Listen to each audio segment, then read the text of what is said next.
Hello guys, welcome to Tech Tricks tutorial. In today's video, I will show you how to create a resume template easily in Microsoft Word. Firstly, open Microsoft Word and create a new blank document.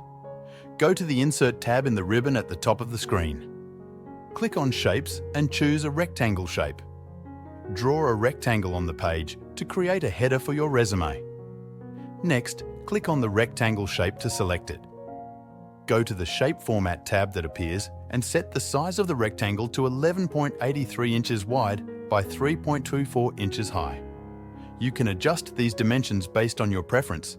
Change the color of the rectangle by clicking on Shape Fill and choosing a color from the palette. Adjust the shape to your liking by dragging the corners or edges. Now, let's add another shape for a sidebar. Go back to Shapes under the Insert tab and choose a half frame shape.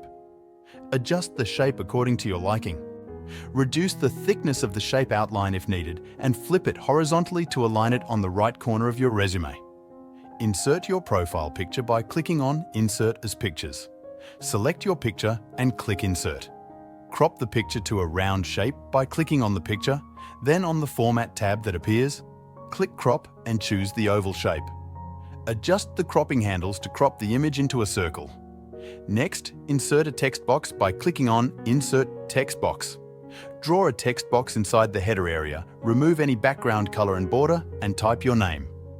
Increase the font size and make it bold to stand out. Add your contact details such as your phone number, email address, and location. To add icons for these details, go to Insert to Icons.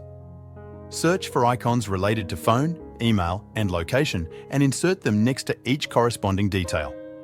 Now, let's separate sections with lines. Go back to Shapes under the Insert tab and choose a straight line shape.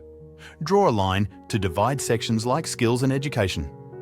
For the Skills section, copy your name text box, replace the text with Skills, and decrease the font size to about 20. List your skills under this section. Repeat this process to add sections for languages and hobbies as needed. To add a summary section, draw another line. Copy your name text box again, replace the text with Summary, and decrease the font size. Write a brief summary of your qualifications and career goals in this section. For the Experience section, copy and paste job positions and descriptions relevant to your work experience. Finally, add an Education section with details about your academic qualifications. Your resume template is now ready. I hope this tutorial helps you create an impressive resume. If you found this video useful, please subscribe to our channel for more helpful tutorials. See you in the next video.